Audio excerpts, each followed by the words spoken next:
there's also the backlash of any kind of spiritual practice, because with any kind of spiritual practice, with any kind of progressive path idea, you emphasize, you solidify the I. And even worse, the I claims spiritual experiences. So the I, the narrative self, let's say, the narrative self uses spiritual practice to puff itself up.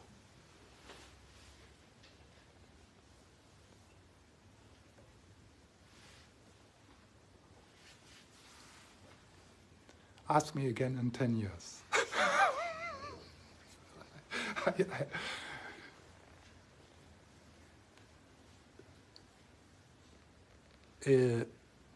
Personally, I have a sense that at one point, and in the last 10, since 2018, what I have observed here is there's a bit of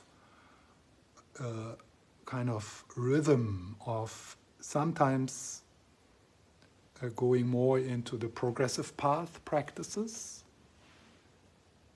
and sometimes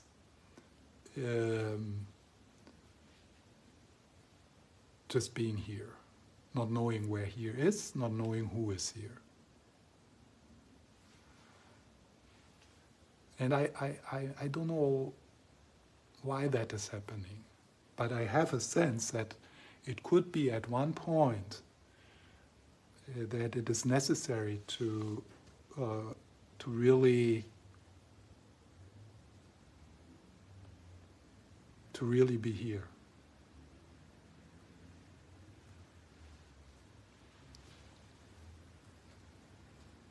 But that's really scary.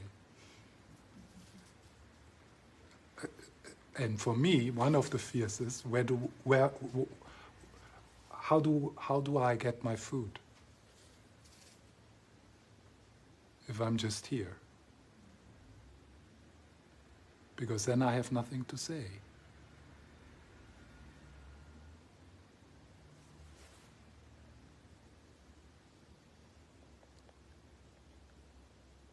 And I can just talk about myself because I have appreciated all the time that we all have our own journey and we are finding our path by making it. So I've never believed that there is like a trodden path that you can just walk behind a guru or something and do just exactly the same.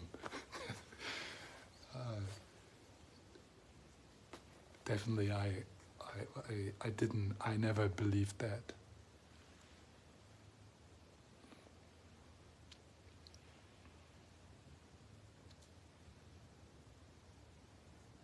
There's a beauty also in this, in all these progressive teachings. They are so beautiful. It's like poems, it's like music. And some people like to listen to that. I like to listen to that. That's all I'm interested in. Even if I would say, come on, just watch. I don't know. I mean, there's so much to watch. Yeah, like I just watch football. It's like, but I'm just not interested. I'm interested in teachings. That's what I watch. That's for me the most beautiful poem, the most beautiful song.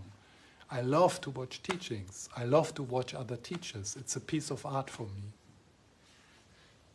And I don't mind if that is a Christian or a Buddhist I don't mind. It's just so beautiful. All these different voices praising God in all kinds of languages and all kinds of words. But maybe I could be also someone who would like to see buildings and appreciate that voice of God.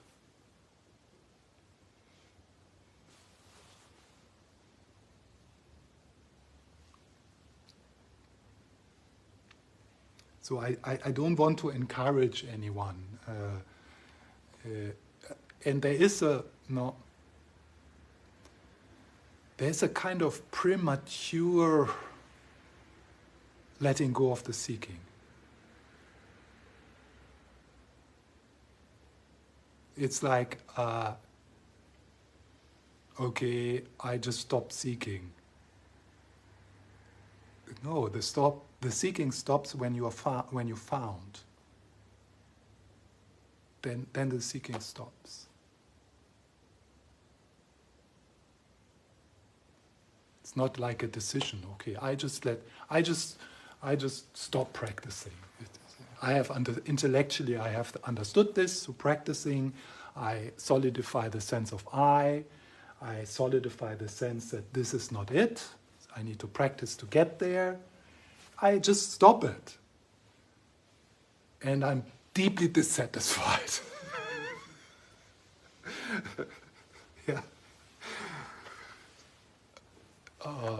So maybe then it's better to eat placebos, to nurture you, and then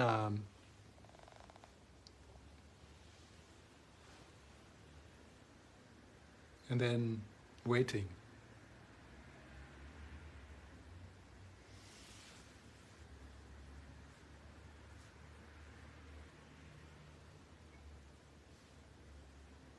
I always give a different answer to that question. So,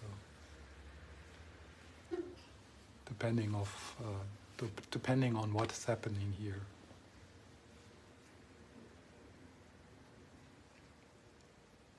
Do you want to say something to that? Yeah, I'm thinking it's impatience somehow, like intellectual impatience. Yeah. That I progressed a certain way in my practice, and I've understood things. Yeah. And now there's more, like you're saying, like there's an impatience. I get it, I understood it. Yeah. And I tasted it with it. Yeah. And I understood it's a waste of time, so why not? Yeah. Yes. Stop wasting it. Exactly. Just living, Yeah. enjoying the flowers. Yeah, and when that is possible to enjoy the flowers, then that's also going to happen. So I don't think it's like this or that. It can be also like a rhythm in that and a change in that.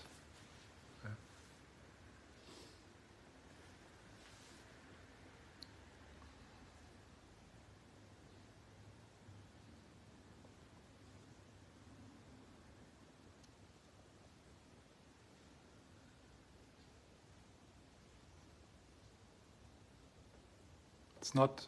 I have a sense it's not in my hands.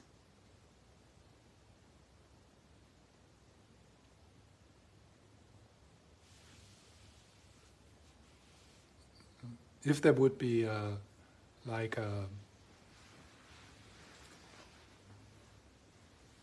there would be a method, a technique, a teacher who 100% gives results to everyone, I would be there. I would be at the feet of that teacher. The best teacher is suffering. Sorry? The best teacher is suffering. Those that suffer the most seem to come in light. That's also an interesting observation. Yes, I agree with that. And I have seen it also. And people I have worked with who were in that place of complete, full-on suffering, it was so difficult for me not to fix, not to control, not to try to help, but to trust the process. How difficult it was for that person who experienced that suffering, I can't imagine. But some people did. And I mean, I had this one guy I was talking with. I don't know how long, 2-3 years. Darkness, darkness, darkness every day. And suddenly, gone. And nobody understood why or how, what contributed to that. It was just like being underwater and wow, I bow to that patience. I mean, from his side particular, yeah. Because it's not meant to be so easy, surely. You could just sit Mm. and say, for like 5 years doing nothing and expect to become enlightened. You have to suffer, I think. Yeah. And do you think there would be some benefit for that person to do something, accept suffering, like learn some mindfulness practice and some breathing, doing some yoga? Yeah, I have the same sense. But in this case, nothing was. No, I spent about 1 year trying to put something into the system. Nothing was taken. Completely blocked. No, to completely trust that I have to experience this.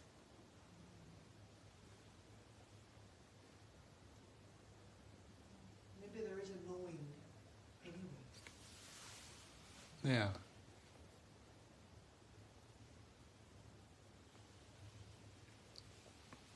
So experiences like that, seeing other people healing through just through presence. Yeah, this really increased my my trust or my faith into presence. But it's hard, not only it's most hard for the person going through this, but it's also difficult for everyone around.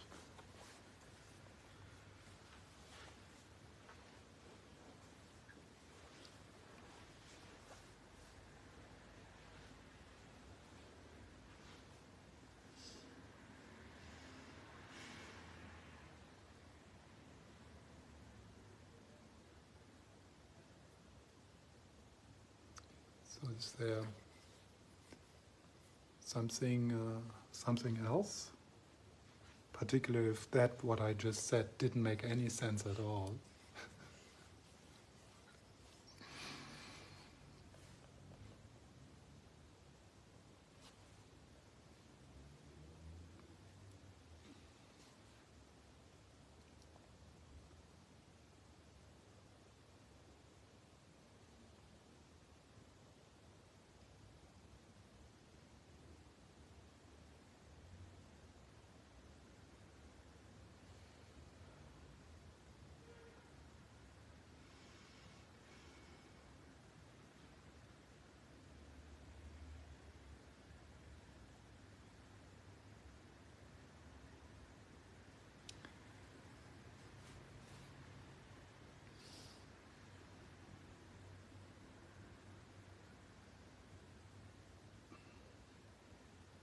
So right now I'm in this situation that I can't say something about what I want to talk about. And if I talk about something, then then I solidify things too much.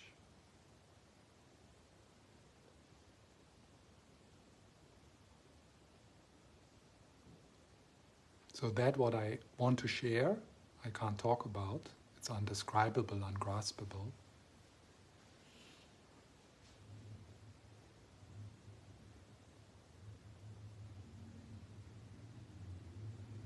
So I need to get my shit together.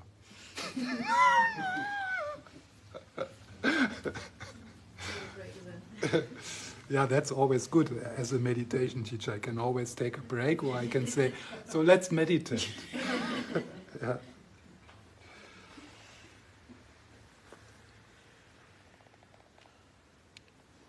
So in a place when you're here, not knowing where here is, then even this saying something like, "I want to awaken for the sake of all beings," is just really meaningless.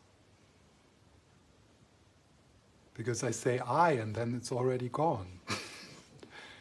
There's no ground to continue the sentence. It's just like "I," and it's like this.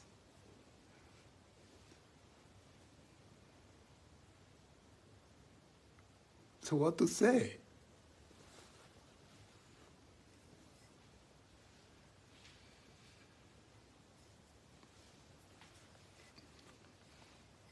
For the intellect, that's very frustrating.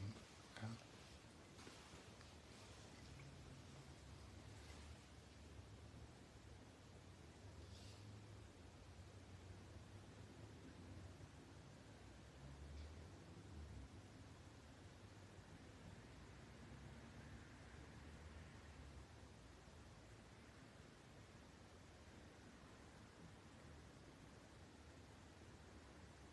So anything I can talk about? Yeah. I'm sorry, I'm not so knowledge about this area. That's a good start. Yeah. Mm. So why is it so important to get this awakening?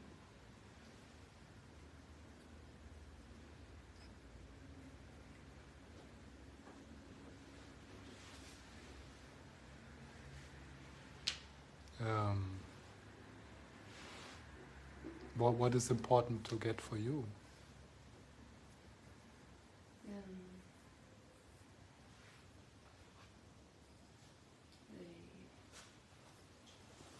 quiet life. Mm. A quiet life, yeah. A meaningful life. Mm. Without meaning. Mm.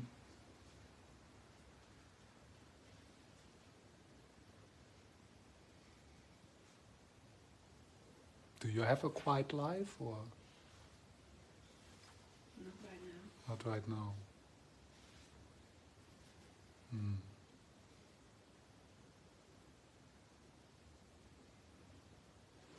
So, could be that awakening means a quiet life.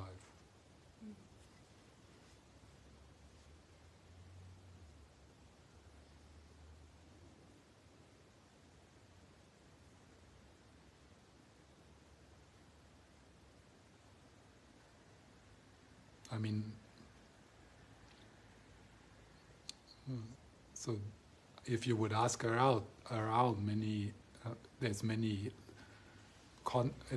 ideas of what is meant by this name, awakening. And awakening, so what is awakening and to what? Yeah? So waking up, yeah, so you're waking up from sleep into what?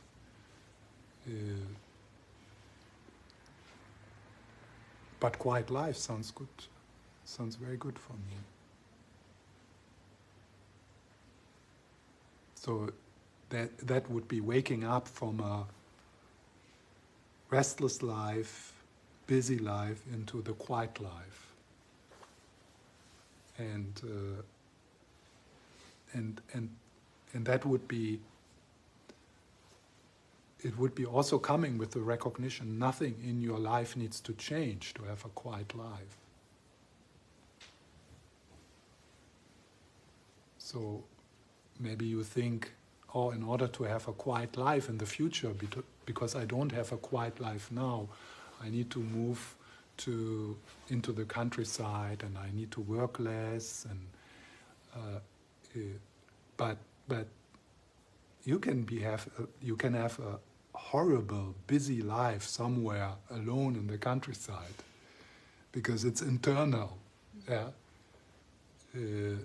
So it must be. So the quiet life must be something else. A genuine quiet life must be something else than changing your circumstances, because then it would be also a dependent quiet life, dependent on certain circumstances, which will change, because circumstances always change. I mean, you move into the countryside, into this nice house, and you have your garden, and then they build a highway.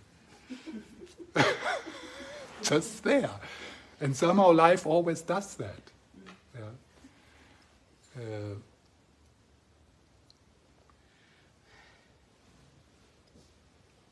So awakening here would be something like to recognize the quiet, the silence or the stillness wherever you are, independent from what is happening around you. And then if that is recognizable, it means also it is here already. It is available in this moment. It's just not being recognized.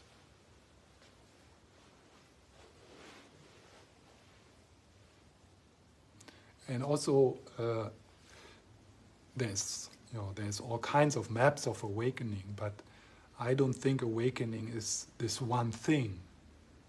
It's like it has many different flavors, many different depths.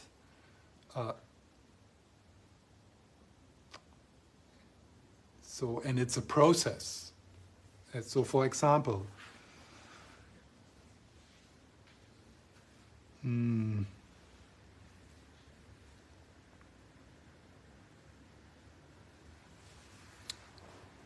like I could take an example like this. So I could sit here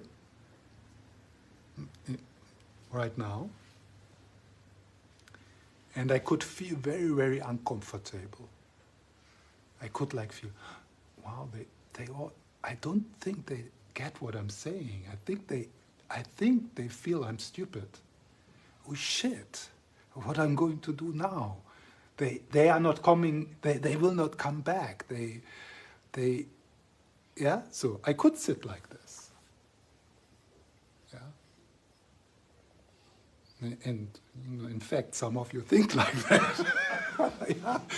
But I could be heavily disturbed by that. Yeah, and so then there's this shrinking. And with this shrinking comes this the what about me character in the movie becomes huge. And I completely lose contact with you. You kind of disappear. And from that view, I also read in your eyes judgment. And that's definitely distorted, because even if there's the judgment in some, there's also just tiredness in the eyes of others. They don't care. Yeah? Bored, yeah, but not like negativity. So I could sit like that, and this could be hell. This moment. Particularly exploring what I'm exploring right now. Because it doesn't make sense what I say. Yeah. So, waking up would mean to just let it drop.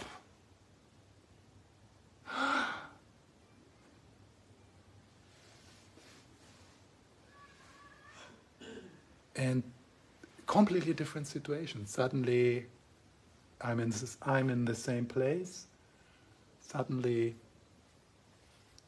I see people. I feel connected. I feel love.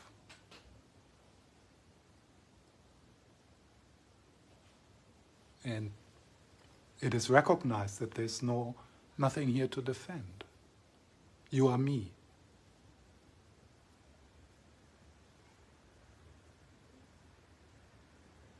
So that is the waking up.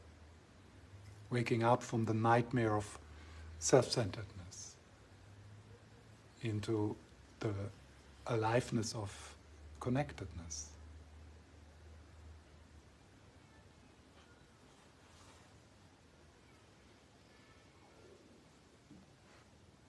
And this could be something which happens more and more.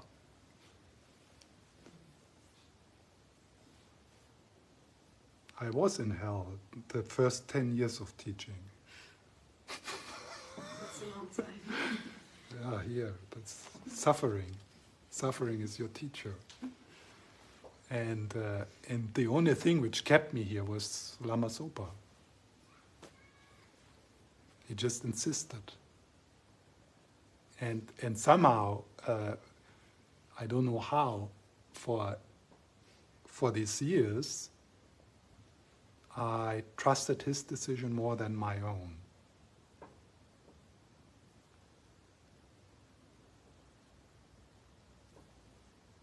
And so I just learned to be with panic attacks. I mean, not full-blown, that's something else, but like blackouts and stuff like that. Sweating, sitting here, I'm the monk, sweating.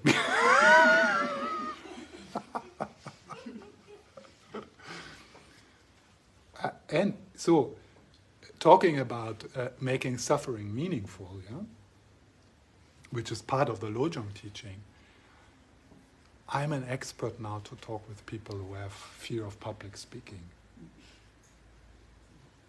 I really understand it.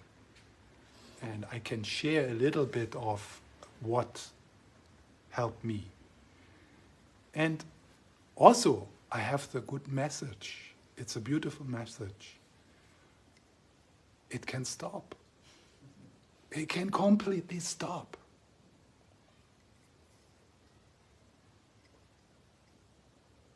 I don't prepare.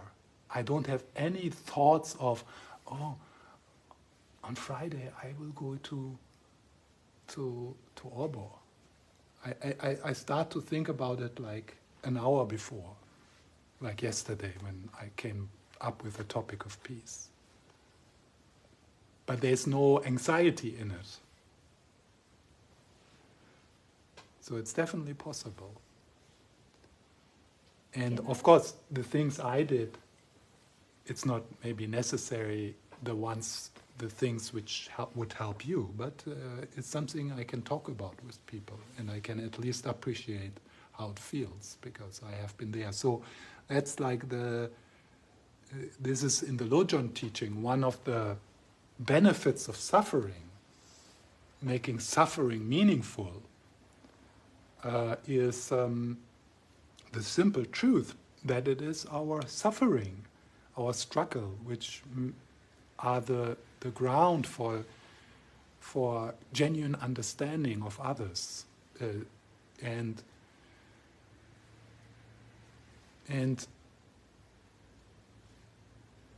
you suffer for all of us when you suffer, and trying to find some relief in your suffering, whatever we do to relieve suffering, that's something you learn, and that is something you can share with others.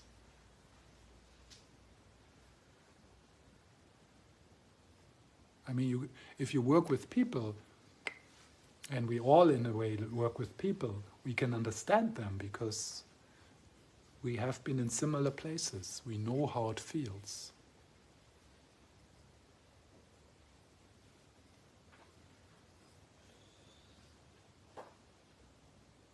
So this reframing of suffering from something which is useless, which prevents you to be productive, which prevents you to rise on top of the ladder in your company or something like that.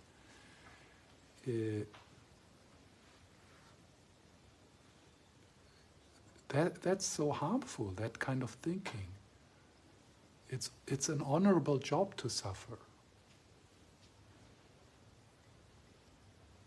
It's your job, and you do it for all of us. So that could be part of the reframing of a crisis in your life.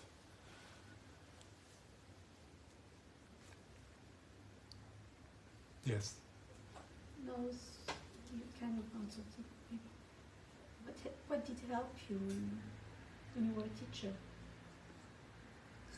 To teach. Helped you? What helped me? Yeah, to get out of this. Yeah.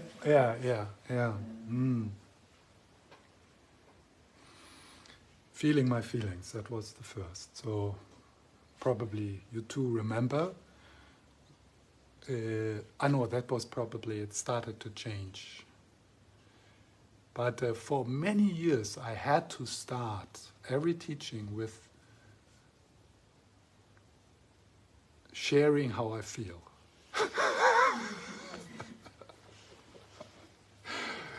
That was my only way to be with it. And the strange things happen. The strange thing happened. Instead of disconnecting from people, I connected with them. More vulnerable I was with my sweating.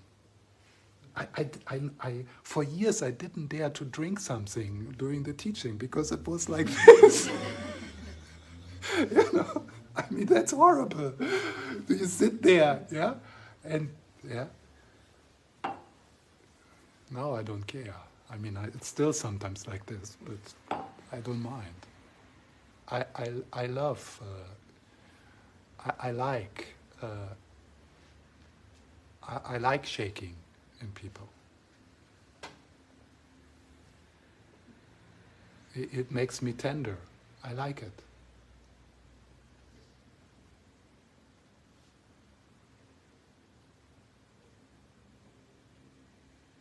I like when people are a bit awkward and strange and broken. I really appreciate that. I enjoy, I like it. So that was my, so feeling my feelings, exploring anxiety with exact the ways I taught, going into the energy. Why is it so difficult to be with this? Yeah, there's this and this. Yeah, but okay. Is it really dangerous? Yeah, it's a bit unpleasant, but it's okay. It's just something, and I know it will pass because it passed so far, all the time, 100%. So it's good to have faith that it will pass again, based on evidence. Yeah? And then, since I started early to become interested in the practice of Tonglen, the giving and taking, then, okay, with the in-breath you take it in, you are present with, and then breathing out and wishing everyone here to be free of that kind of anxiety.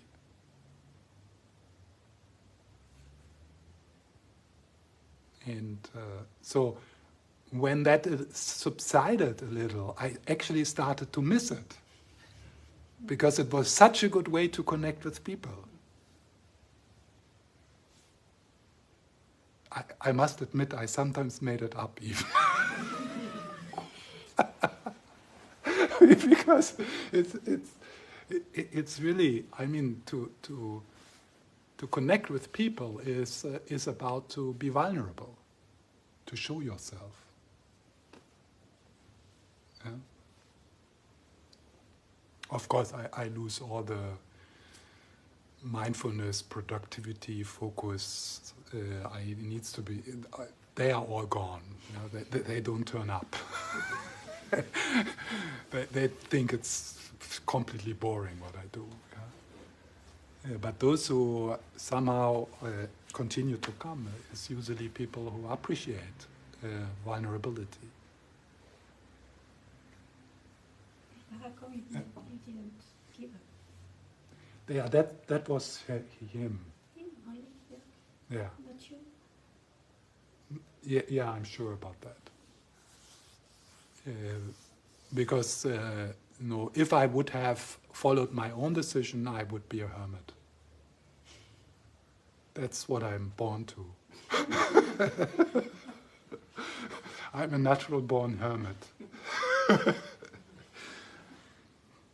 When people say, like a meditator somewhere in a cave, yeah, that's what I was born to. That's what I was born to into this life. And some people when you read about retreat and so on, you hear retreat is so hard and you have to face your demons and things like that. For me, it's just pleasure. And they can be under the. I mean, I did like a 2-year retreat in a small hut in Switzerland, and there was nothing there. I had no heating. I had no water. I mean, there was a source, a water source, but I had to go there and pick up the money.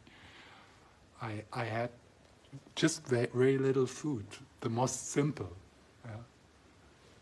And I was just a hermit. And if you are a hermit in a tradition like in the Tibetan tradition, it's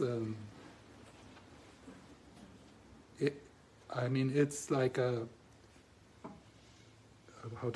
it's a respectable thing to do. So it's not like that in the tradition some people would think, oh, this is really a waste of your life to be a hermit. What is about helping people? It is not like that. You are in a line of giants when you are a hermit in the Tibetan tradition. So you feel really good about yourself.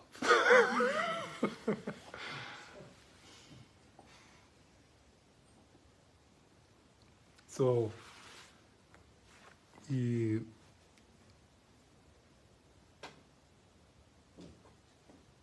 but then, of course, when you are in a situation like this, which is unbearable, then you try to do something with it. You try to make your best out of it, and that learning process, that was also very rewarding. Yeah? So there was joy in that. It became a kind of exploration. So I was listening to the teachings, and then I tried to apply them with the challenge I had. I mean, that was not the only challenge, yeah, but it was because I'm teaching full time. I mean, this is more like this is not just a 40 hours job. I have no break.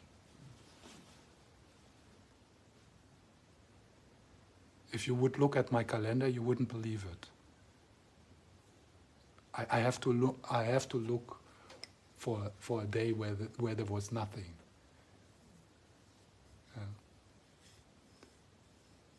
So I had to find a way to, and with that I learned a lot. So that's the thing. That's one of the most important things. This applying the RAIN model. Yeah, I've mentioned that. You can look that up. It's like a way to talk about mindfulness practice. Tara Brach is teaching that a lot. So, and Tonglen and loving kindness, and all the practices and because I was in that pressure cooker, I immediately noticed if there was some relief, if it was meaningful. This practice, and then it also inspired me to be creative with these practices. I had to apply them to my condition, to my psychological history, to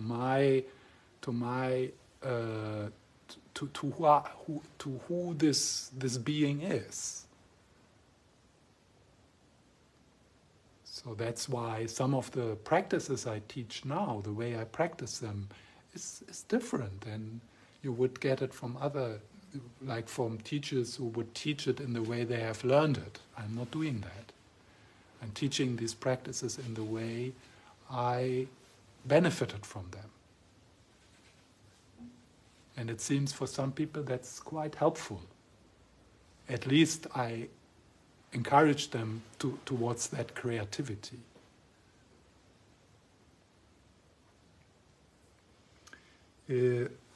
So then,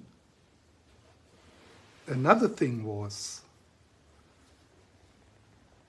I started to see what I want to defend sitting here is an image. I wanted to defend the image of the cool meditation teacher. An idea, like an Instagram profile. I wanted to defend an Instagram profile. I was busy with worrying about how I appear. And I wanted to appear in a certain way. And probably I still do, but I'm not suffering from it.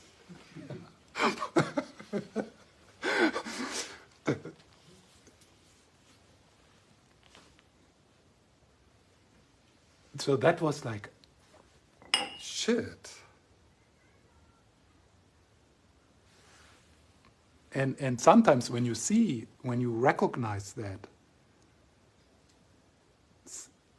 I don't remember if it was, I think it was a process. Yeah? It was not like just seeing it and then poof.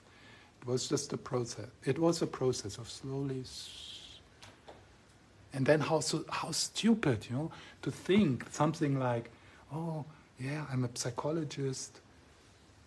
Who am I to teach these people anything if they would know the mess of my life? Yeah? It's so much stress in young psychologists with this. Yeah. Trying to be someone else than they are. Trying to live up to an image of what you think in my case, I'm also a psychologist, so I studied psychology.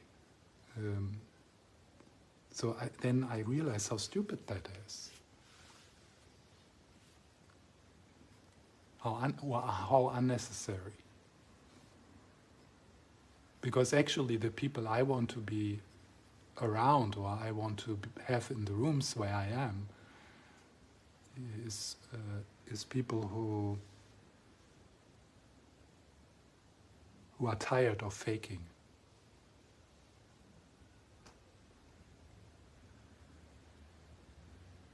And if I fake, then I get other kinds of people.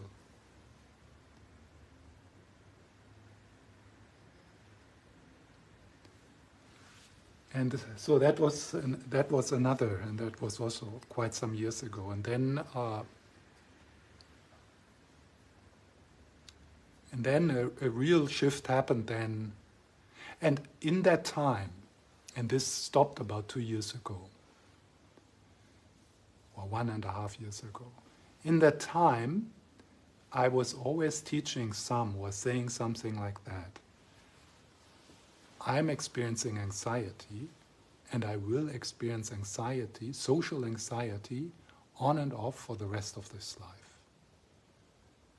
And I really said it, and I completely accepted that. I said it like for 2 years or something like that, but I really accepted that. I just accepted I am a human being, and I will experience anxiety on and off, social anxiety on and off for the rest of this life. It was not true. Back then, it seemed to be true. And in that statement, this is like this is the radical acceptance also Tara Brach talks about. Really accepting being a human.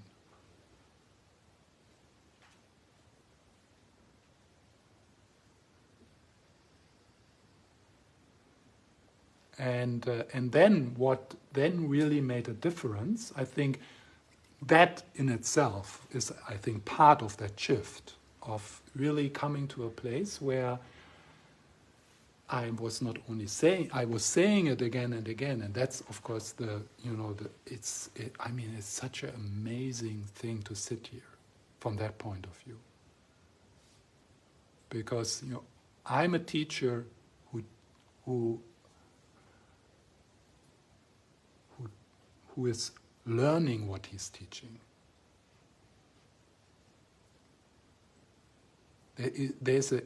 Lama Zopa is not a teacher who is learning what he is teaching. He mastered what he is teaching. But it's valid. It's valid to be a teacher who is learning what he is teaching and who is learning while he is teaching. It's not like, oh, I shouldn't teach this because I have not mastered it. No. That is also a way to teach. But that's not how I teach. I teach what I'm learning. And while I teach, I learn.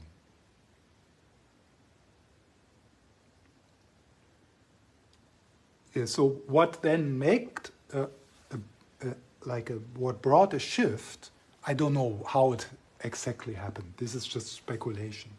So part of that is, I think, this insisting on embracing, insisting on finding a yes with how I feel. And this is really also supported, by all the insights of other teachers. I mean, many teachers talk about the healing power of allowing, accepting, and so on. And but part of this shift then was really a deeper insight into no self. And that was about 1.5 years ago. And then suddenly, not kind of from one day to the next, but I started to notice it was most impressive with individual clients I work with talks. I had this anticipatory, you say? Yeah, anticipatory anxiousness when I had an appointment. With some people less, with some people more, but with everyone. The extrovert of you might not be able to resonate with that, but the introvert, they will. Yeah? And suddenly I noticed, hey, there's something wrong with me. And it was so strong. At one point, I was talking with my supervisor, and I said to him, "I'm not doing this anymore. The price is too high. I just stop it. I just continue to teach, and that's it. I'm not talking with people anymore." So, and then I noticed, wow, something is wrong with me. I'm not afraid. And then I started to notice, when I was looking at my calendar, oh, tomorrow evening you talk with this and this person. Well, that's great, I'm looking forward. I really do.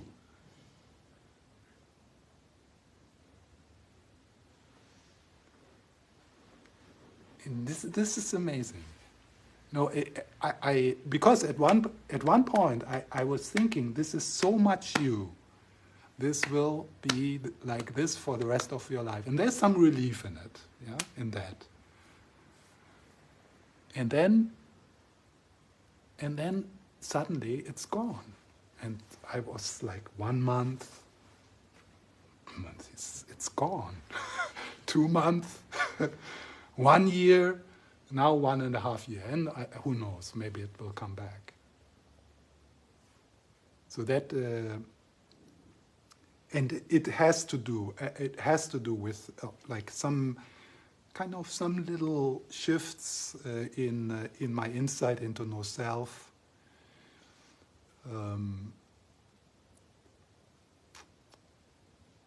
But maybe it was just a gift from God. I don't know. Maybe God just decided to say, so okay, enough of this.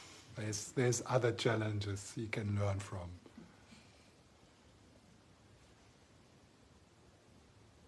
So, talking about awakening, this really feels like an awakening. To awake from the nightmare of social anxiety into looking forward to talk with people.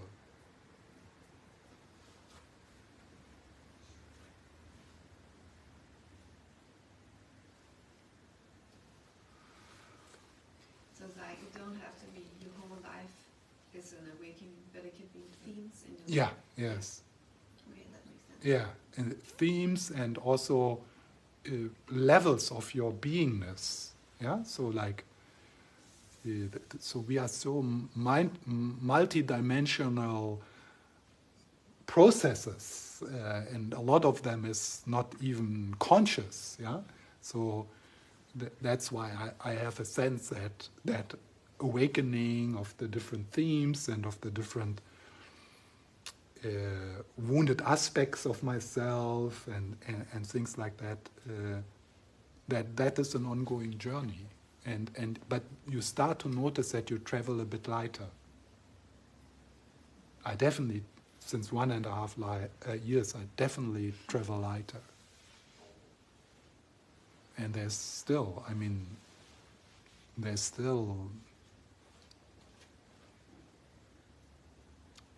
a lot to wake up. Yeah. Okay, so let's have a break.